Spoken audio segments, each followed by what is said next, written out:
One day, the Yadavas went to the beach. As usual, they were merrymaking, with lots of dance and music and drinking a lot of wine.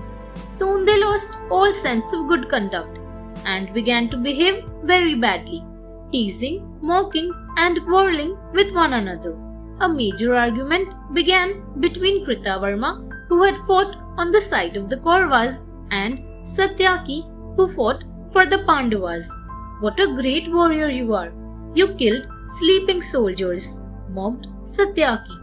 "You were a coward, killing the unarmed Bhurisravas," said Kritavarma in reply.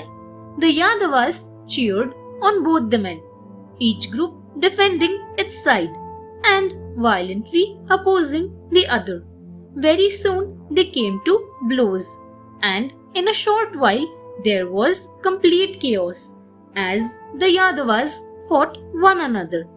Satyaki pulled out his sword and killed Kritavarma. The others took up pots, jugs, drinking cups to attack one another.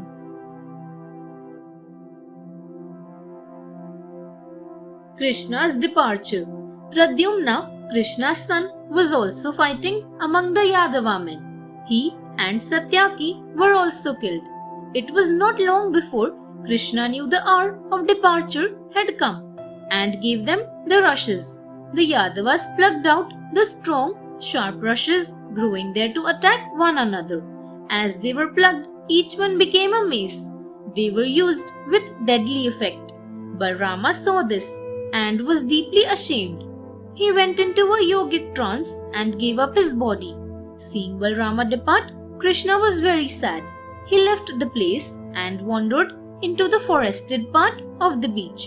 There he sat down under a tree and fell asleep. A hunter was looking for suitable prey. Seeing movement, he mistook Krishna for a wild animal and shot his arrow. It pierced his foot at the instep and went right up through his body, sending Krishna to his heavenly abode.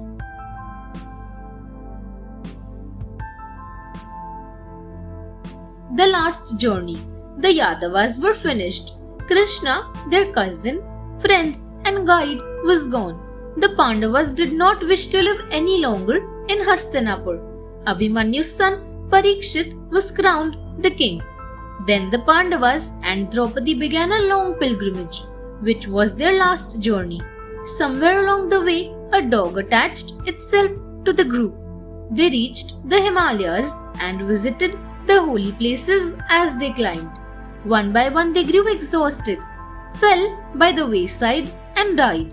Draupadi, Nakula and Sahadeva went first. Then Arjuna and Bhima followed.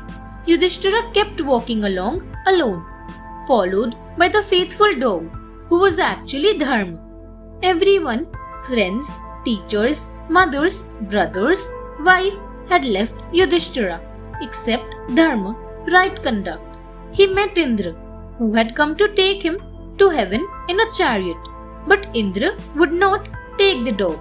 Yudhishthira refused to go without the faithful dog.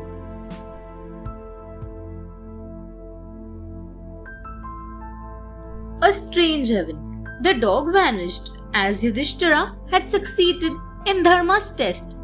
Indra took him to heaven. He looked all around him.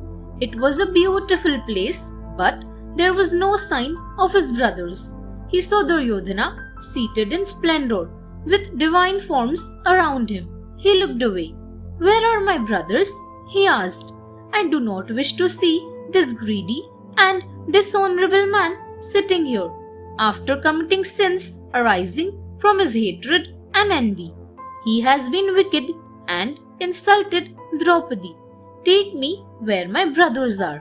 Sage Narada told him that Duryodhana had come to heaven because he had been a heroic warrior as expected of him. In heaven there was no hatred. Yudhishthira said that if this was heaven, then he must go to the greater heaven, where his brothers and Draupadi must be, with Vidura, Bhishma, Shikandan, Karna and others.